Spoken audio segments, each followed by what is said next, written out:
Hello everyone, welcome to education rise. ये है अर्धवार्षिक परीक्षा 2021 का कक्षा 12 का हिंदी साहित्य का पेपर जो हमें ललित कुमार ने भेजा है झालावाड़ से। तो आइए करते हैं इसका सॉल्यूशन। पहला प्रश्न है, देवसेना गीत किस कवि की रचना है? सबको पता है, बिल्कुल सिंपल सा क्वेश्चन पेपर है। मैं फटाफट से आपको पूरा पेपर दिखा देता हूँ सॉल्यूशन के साथ। तो आइए फटाफट से देखते हैं। इसका सही जवाब रहेगा देवसेना जो है ये जयशंकर प्रसाद का गीत है। ठीक है, महादेवी वर्मा निराला पंत नहीं है, इसमें सही आंसर रहेगा जयशंकर प्रसाद। देवसेना और कार्नेले का गीत दोनों जयशंकर प्रसाद के हैं।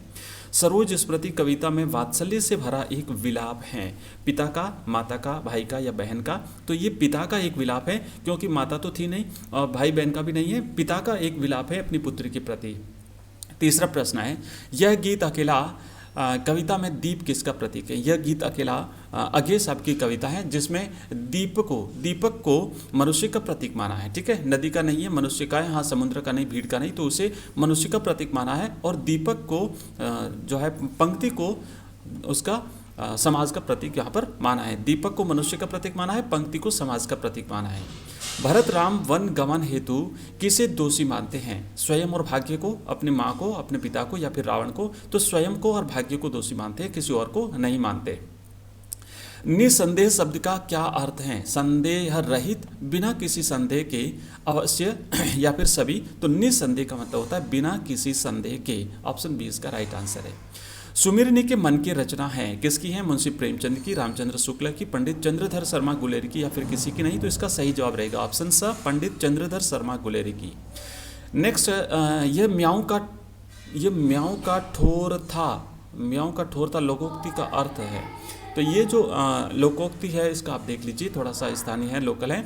नेक्स्ट, आठवां प्रश्न है, संवदिया किस विधा की कहानी है? संवदिया जो है वो रेणु की कहानी है। शहरी है, ग्रामीण है, आंचलिक है, फिर क्षेत्रीय है। तो ये एक आंचलिक विधा की कहानी मानी जाती है। ठीक है, आइए नेक्स्ट अगले हम करते हैं सत्य असत्य वाले।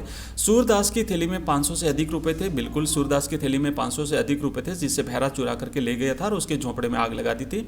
सूरदास की झोंपड़ी प्रेमचंद की रंगभूमि नाटक उपन्यास का एक अंग है। बिल्कुल ठीक है, ये मुंशी प्रेमचंद की रंगभूमि नाटक नामक उपन्यास का एक अंश है। तो ये भी सही है, पहला भी सत्य है, दूसरा भी सत्य है। आगे लेते हैं। अब ये चौथा पेज आया है, पहले अपन करते हैं दूसरा पेज। ठीक है, वेट करिए जस्ट एक मिनट, थोड़ा सा ऊपर नीचे हो गए हैं पेज। आप लोग अगर मुझे पीडीएफ बना करके भेजते हैं तो मेरे को थोड़ी सी सुविधा होती है, और यहाँ पर फिर मेरे को फिर से पीडीएफ बनानी पड़ती है, तो पेज ऊपर नीचे हो गए। ये रहा। नेक्स्ट जो 11वां प्रश्न है, महिप रूप सिंह का बेटा था। महिप बिल्कुल रूप सिंह का बेटा था। महिप रूप सिंह का बेटा नहीं था, याद रखिएगा। महिप रूप सिंह का बेटा नहीं था, भूप सिंह का बेटा था। ठीक है ना, रूप सिंह का बेटा नहीं था। रूप सिंह तो आया था पहाड़ चढ़ करके, वो अपने घर पहुंचता है, लेकिन 11 वर्ष के बाद भूप सिंह का बेटा था। रूप सिंह और भूप सिंह दोनों भाई थे। बिल्कुल ठीक है, रूप सिंह और भूप सिंह दोनों भाई थे। तो ये सत्य है, ये पहला 11वां जो है वो असत्य है। नेक्स्ट खंड ख है, यहाँ पर निम्नांकित अपठित काव्यांश को ध्यानपूर्वक पढ़कर दिए गए प्रश्नों का उत्तर दीजिए। तो यहाँ पर देखिए, शांति नहीं तब तक जब तक सुख भाग न नर का समूह, ये 11वीं में आपने पिछले साल पढ़ा था। ये पद्यांश जो है यहाँ पर रामधारी सिंह दिनकर साहब का है। तो इसको पढ़ करके आपको नीचे दिए हुए प्रश्नों का जवाब देना है। आगे बढ़ते हैं हम। यहाँ पर एक गद्यांश भी दिया हुआ है, इसको भी पढ़ लीजिए, इसका भी आंसर दे दीजिए। अगले क्वेश्चंस हम देखते हैं। यहाँ पर मैं आपको पूरा पेपर दिखा देता हूँ फटाफट से। ये पेज नंबर 2 है, ये रहा पेज नंबर 3।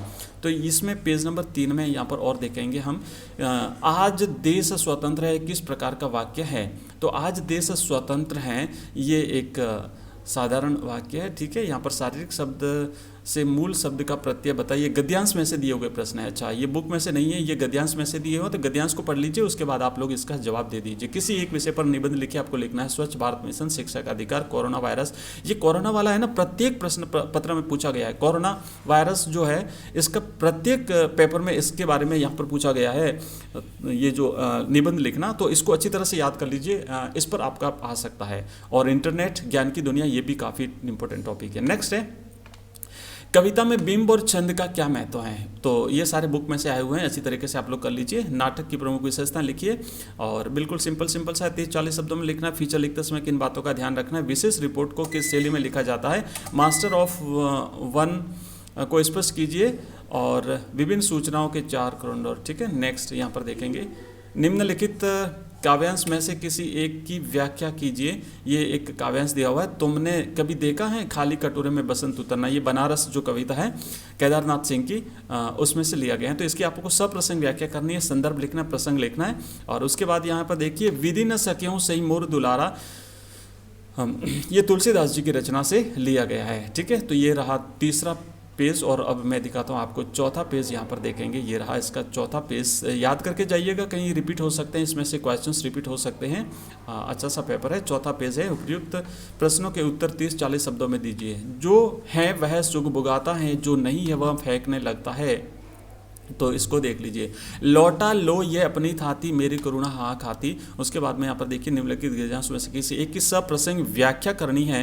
हरगोविंद का मन कल्पने लगा था, संवदिया पाठ से लिया गया है। और अगले दिन मैंने एक गधा देखा जो लंगड़ाता हुआ शेर के मुंह की तरफ चला जा रहा था। याद होगा आपको कहानियाँ, है ना, आपने वो जो कहानियाँ 4 कहानियाँ हमने पढ़ी थी उसमें से आया हुआ है। निम्नलिखित प्रश्नों के 40-50 शब्दों में उत्तर देना है। संवाद करते हुए बड़ी बहुरिया की आंखें क्यों छलछलाई, है ना। और भ्रदवत शिलालेख की क्षतिपूर्ति कैसे हुई।